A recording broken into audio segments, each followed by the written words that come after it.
On va comparer deux affaires, voire même un petit peu plus. En premier, on a à Puguet-sur-Argent, dans le 83, c'est vers Toulon, je crois. Un homme tue son voisin tunisien, un autre blessé, et apparemment la piste d'un crime raciste a été privilégiée. Et ça semble être le cas en réalité.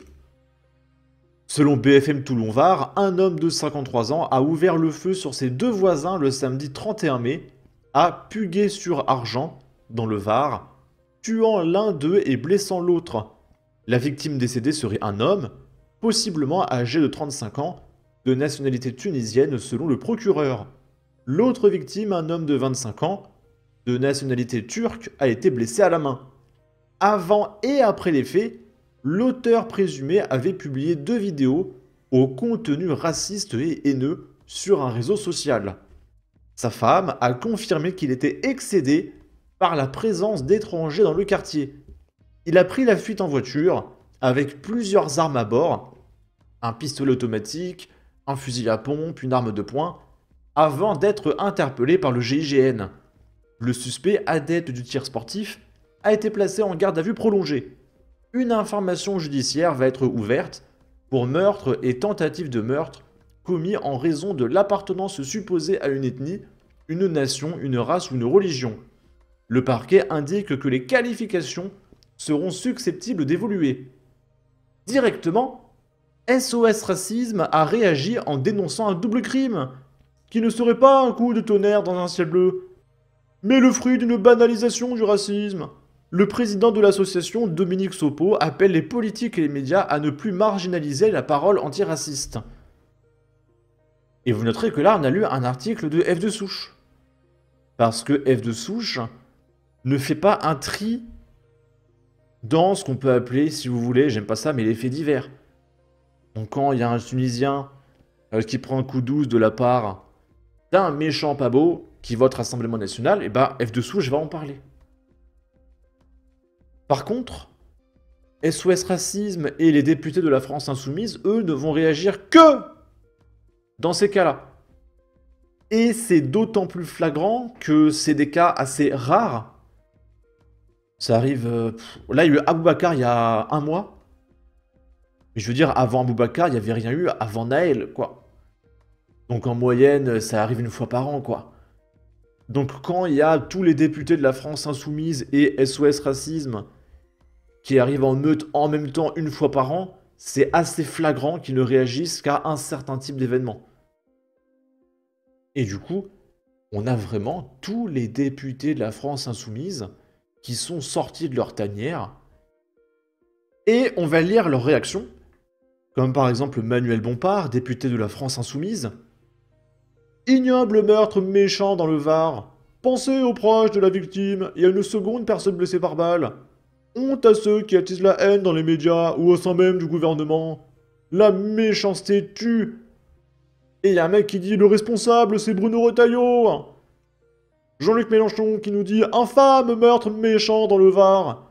Ne laissons pas l'officialité attiser la haine méchante en la légitimant. Ceci est le message de compassion pour la famille agressée. Tous les Français informés pensent de même et constatent la faillite dangereuse de Bruno Retailleau. Manuel Bompard, qui a été relayé par Antoine Léaumont.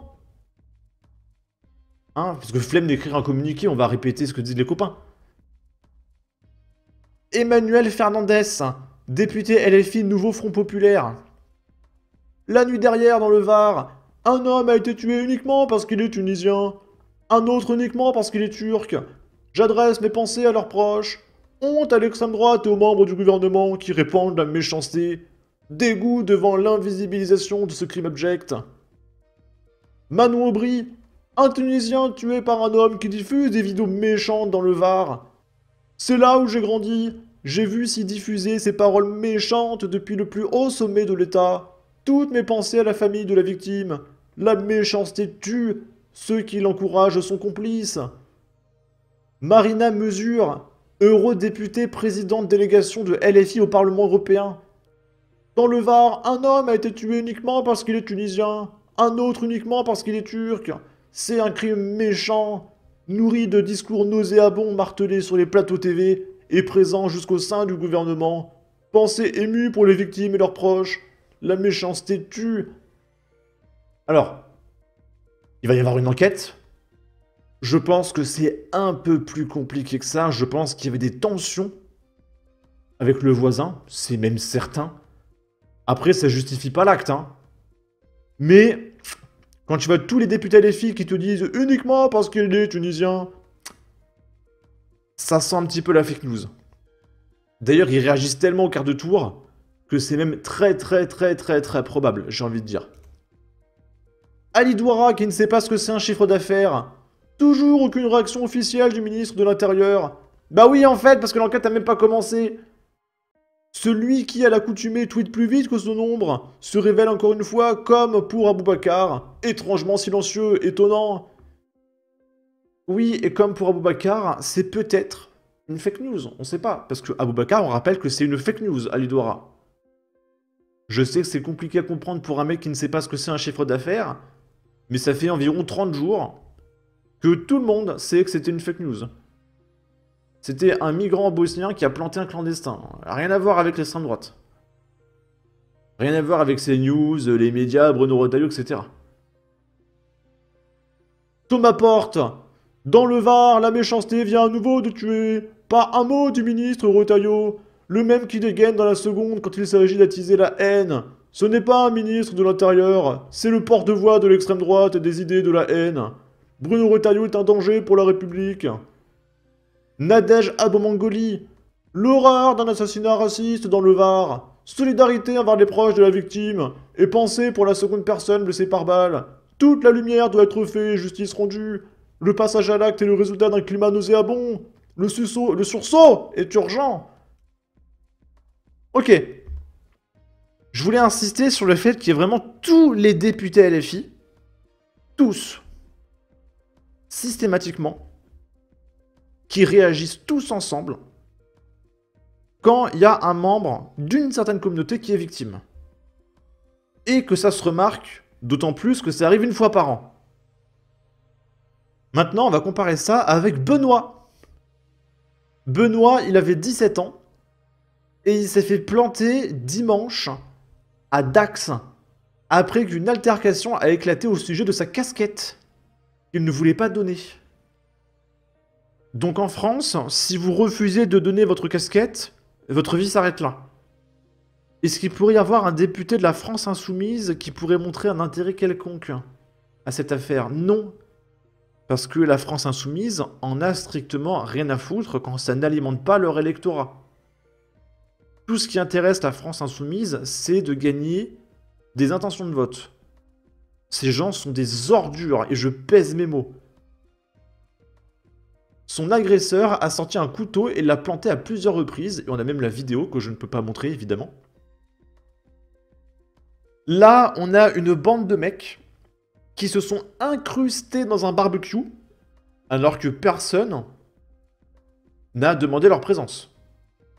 C'est des mecs qui traversaient la rue, ils ont vu un barbecue, ils ont voulu se taper l'incruste, et ils ont crié « Sale blanc, on va pointer vos compagnes et venir vous coloniser ». Est-ce qu'il pourrait y avoir un député de la France insoumise qui réagit à cette affaire? Non. Vous n'en avez rien à foutre, bande d'ordures que vous êtes. Tout simplement. La soirée se voulait conviviale, elle a viré au cauchemar. Le 25 mai, plusieurs habitants d'une résidence Tarbès se sont réunis autour d'un barbecue organisé dans la cour de leur immeuble pour célébrer la fête des voisins. Quand à peine le repas terminé, une bande de 5 mecs qui passaient dans la rue a voulu s'incruster à la soirée. 3 jeunes hommes âgés d'une vingtaine d'années ont été jugés ce 28 mai. La magistrate fait lecture des propos lancés par le prévenu. « Sale blanc, on va venir vous coloniser et pointer vos compagnes ». Interrogé, l'intéressé, originaire de Mayotte, a indiqué au tribunal qu'il avait tellement bu qu'il ne se souvenait de rien. Une version également avancée par l'évadé, maintenu en détention provisoire depuis les faits.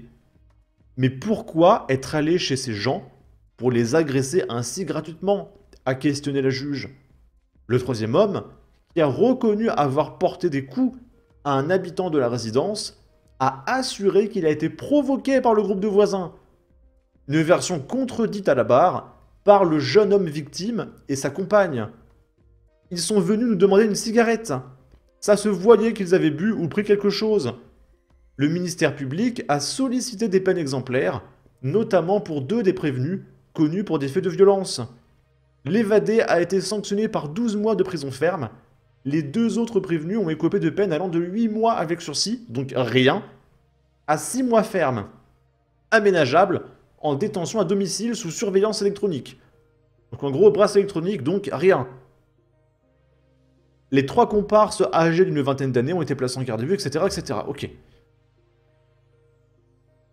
Donc, au travers de cette vidéo, je voulais vous montrer la sélection des faits de la part de la gauche. Alors que tout ce qu'on a lu là, c'était uniquement F de souche. F de souche ne fait pas de sélection des victimes. La gauche le fait. Voilà, tout simplement.